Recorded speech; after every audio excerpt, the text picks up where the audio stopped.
Olá, está começando mais um De Frente com a Lei, aqui retomando as gravações deste programa tradicional da TV Câmara Caxias, canal 16 da Claronet, ouvindo pautas, projetos e situações dos mandatos dos vereadores, programa que estava suspenso no período eleitoral e que agora retoma e de imediato cumprindo o rodízio entre os vereadores por ordem alfabética.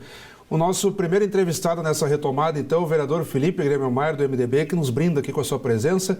Vereador, uma honra tê-lo aqui. Prazer é todo meu, Fábio, poder voltar aqui, né? Depois de um bom tempo aí, infelizmente, né? Tivemos que nos afastar.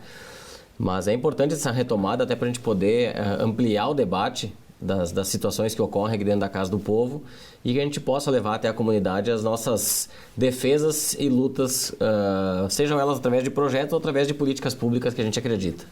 O que é interessante frisar também, vereador, que no período eleitoral as transmissões ao vivo pela TV Câmara elas estavam suspensas, mas as atividades continuavam. Então, muito do debate, às vezes as pessoas não tomaram contato, sessões extensas aí. Nunca é demais lembrar, sempre às terças, quartas e quintas-feiras, a partir das 8h30 da manhã, com transmissão ao vivo pelo canal 16 da Claronet e também transmissão essa replicada pelas redes sociais, Facebook e YouTube. E o senhor tem se notabilizado, e não é de agora, primeiro a pauta do esporte, depois se vinculando ao turismo. E de uns tempos para cá, o senhor tem tentado imbricar essas possibilidades para acarretar numa consequência final, que é o próprio desenvolvimento humano e econômico da cidade.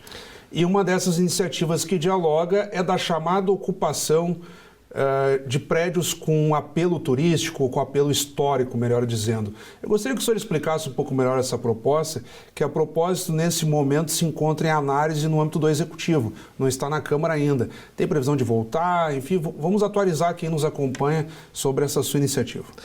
A ideia dessa luta por essa legislação é que a gente possa preservar os prédios históricos, né? E eu faço questão de frisar que não é data, né? Porque existem muitos prédios históricos que, independentemente da idade, eles têm uma importância para a cidade de Caxias do Sul. O objetivo é incentivar a ocupação desses prédios, né? Gerando emprego, gerando renda, gerando desenvolvimento econômico, consequentemente turismo, né? E o incentivo é que as pessoas preservem esses espaços. Então, o objetivo dessa legislação que a gente vem discutindo, debatendo com o Executivo, e aqui quer fazer uma justiça, né? Quando a gente encaminhou ao Poder Executivo, nós não pedimos pressa no retorno, até porque a nossa ideia é que a gente não perca o projeto e que ele possa ser muito bem debatido no âmbito do Poder Executivo e já tem alguma reserva, né, desse tipo de incentivo à ocupação desses espaços através da lei orçamentária para o ano que vem.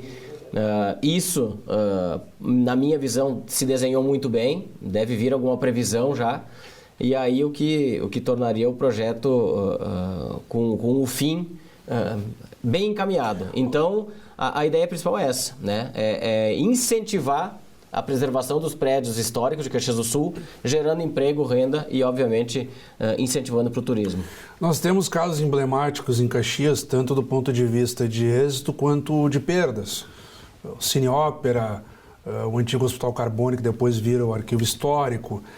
Aqui a chamada Chácara do Zeber, embora a mansão lá continue, mas ela está completamente abafada por prédios residenciais e comerciais que circundaram ali. Então o debate de preservação histórica ele é muito vasto em Caxias e há prós e contras dos mais variados vieses possíveis, digamos assim. No seu caso não há essa, como o senhor mesmo tratou, não é que é só questão de anos ou de entrar na discussão do tombamento, que é sempre complicada. Nós teríamos exemplos, assim, por exemplo, claro que para o senhor de repente pode ser complicado expor um comércio ou uma residência, mas nós já teríamos exemplos práticos de uma edificação que, por exemplo, poderia sediar bares, ou que poderia ter um teatro, ou que poderia ser um espaço de convivência, enfim. O que torna Caxias um pouco mais ampla com relação a isso é que existem cidades que trabalharam esse tipo de legislação dentro de um centro histórico.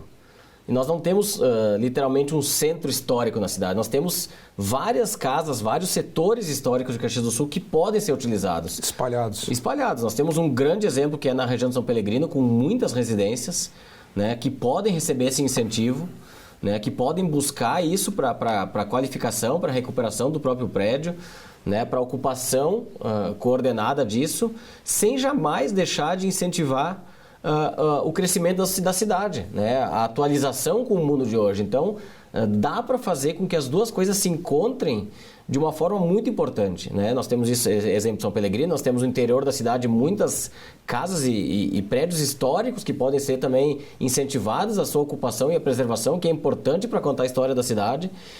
E, consequentemente, gerar emprego e renda, porque esses espaços podem servir, como tu disse, de bar, pode servir de escola de música, pode servir de agência de viagens, pode servir de restaurantes, né? Nós pegamos a própria Avenida Itália aqui em Caxias, quantas casas antigas nós temos e que são bem conservadas, bem preservadas, né? Quantas casas nós vimos, quantas casas e prédios a gente vê no Brasil inteiro e até muito na Europa, né?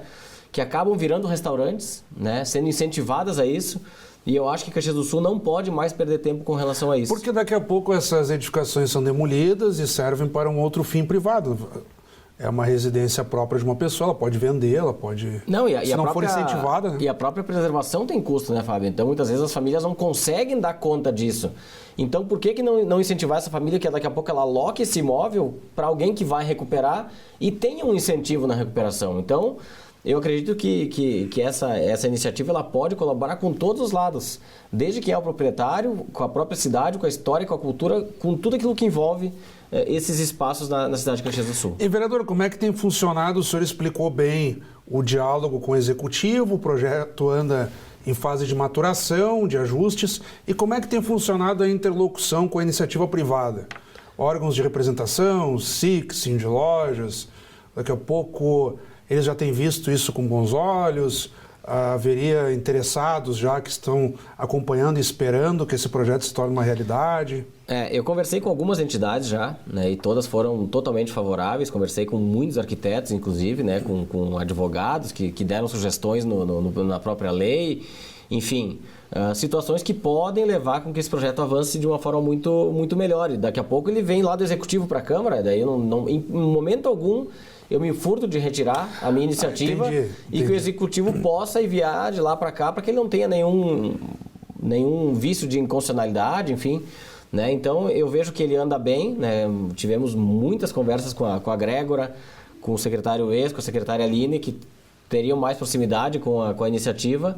E a gente não percebe negativas, pelo contrário, percebe intenção de fazer funcionar, o que é extremamente positivo. Então a gente pode acreditar que daqui a pouco, em meados do ano que vem, já se torna uma lei, e aí, claro, com um período de maturação para os próprios entes interessados, os atores se prepararem para... Eu inclusive confio muito que já venha uma previsão orçamentária para o ano que vem com relação a esse tipo, né? Porque o município pode incentivar abrindo mão de percentual ou de 100% do IPTU, do ISS, enfim. Os incentivos são os mais diversos. Né? O que a gente está tentando fazer com que esse trabalho comece a acontecer é que venha um recurso destinado para isso já no orçamento do ano que vem. O que ele, consequentemente, vai gerar para o município e para os proprietários, para a iniciativa privada, vai gerar economia e geração de emprego e renda. Consequentemente, vai aumentar a arrecadação. Vereador Felipe, mudando um pouco de assunto nessa reta final de programa, vamos acompanhar o seu projeto. A propósito disso, o orçamento municipal deverá ser apreciado e aprovado já até a última sessão ordinária do ano, como sempre acontece nas últimas plenárias do ano na Câmara, já prevendo a situação econômica de 2023 da cidade. O esporte em si, o senhor é sempre muito envolvido, Caxias do Sul agora sempre se mantém muito focada na dupla Caju, os resultados da dupla Caju, mas o basquete floresceu, outras modalidades também, inclusive do esporte amador, têm ganhado atenção. O Juventude reestruturou agora um time feminino. Então, como é que o time feminino de futebol, como é que o senhor tem visto o esporte em si em Caxias do Sul e o acompanhamento das pessoas a isso? O que eu tenho acompanhado, e é uma defesa que eu sempre fiz e tenho feito de forma mais veemente nos últimos tempos, é mostrar o quanto o esporte ele é importante para o turismo da cidade. Se nós pegarmos o que a meia maratona de Caxias atraiu, né? Nós tivemos aqui um evento de futebol de mesa que atraiu muita gente de todo o país. A Surdo-Olimpíada? A Surdo-Olimpíada, sem dúvida nenhuma, né? Visibilidade internacional. Né? Outros grandes eventos esportivos que acabaram acontecendo aqui na cidade que trouxeram grandes públicos. Muita gente de fora veio só com vistas a essa O basquete é uma realidade, né? O basquete é uma realidade, né? Nos últimos jogos aí, mais de 1.600 pessoas frequentando os jogos, que é um público bastante interessante, o que comprova o acerto de sair lá do Vascão e ir para o ginásio do SESI, que tem muito mais capacidade. Né? A própria Dupla Caju, né? Nesses jogos decisivos aí, ou vindo torcedores de outros estados, aí, a gente pegou o Juventude de Curitiba agora com quase 2.000 torcedores que vieram de Curitiba para Caxias do Sul. Torcedores visitantes. Visitantes. Os últimos jogos do Caxias na Série D também atraindo torcedores de Natal, que vieram a Caxias do Sul acompanhar os jogos.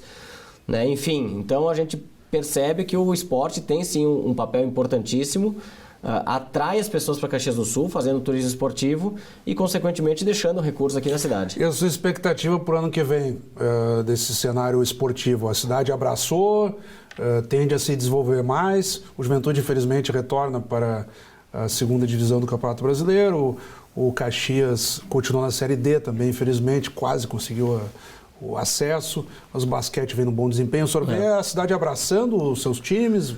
Teremos melhora para o ano que vem? Eu acredito que sim. Eu acho que esse ano comprovou isso, que a cidade, talvez até pela aquela ânsia de sair de casa, de frequentar eventos, né, em virtude da pandemia, a presença de público, na minha visão, foi muito maior. Foi muito maior, né? Mesmo nos outros eventos de esportes que têm menos visibilidade que o futebol, mas que atraíram um grande número de pessoas. Então, eu tenho certeza que a tendência é isso solidificar, porque as pessoas entenderam a importância, né, tanto de participar como de oferecer momentos de lazer. Então, eu espero, sinceramente, que ano que vem isso amplie e o que vai auxiliar e muito no turismo esportivo da cidade. Vereador Felipe, nós estamos chegando na reta final do programa. No que eu devolver a palavra ao senhor, aparecerão na tela para quem está nos acompanhando neste momento seus contatos telefônicos, e-mail, para envio de críticas, sugestões ou elogios. O senhor tem pouco menos de 2 minutos aí para suas considerações, digamos assim. Eu quero deixar o gabinete à disposição das pessoas, né, nos trazendo sugestões, críticas, elogios, enfim. Aquilo que puder colaborar com o nosso trabalho, eu achei importante a participação das pessoas para que a gente possa cada vez mais acrescentar na política pública da cidade. Muito obrigado mais uma vez. Acabamos de conversar então com o vereador Felipe Gremelmaier, do MDB. Obrigado pela audiência. Até o nosso próximo encontro.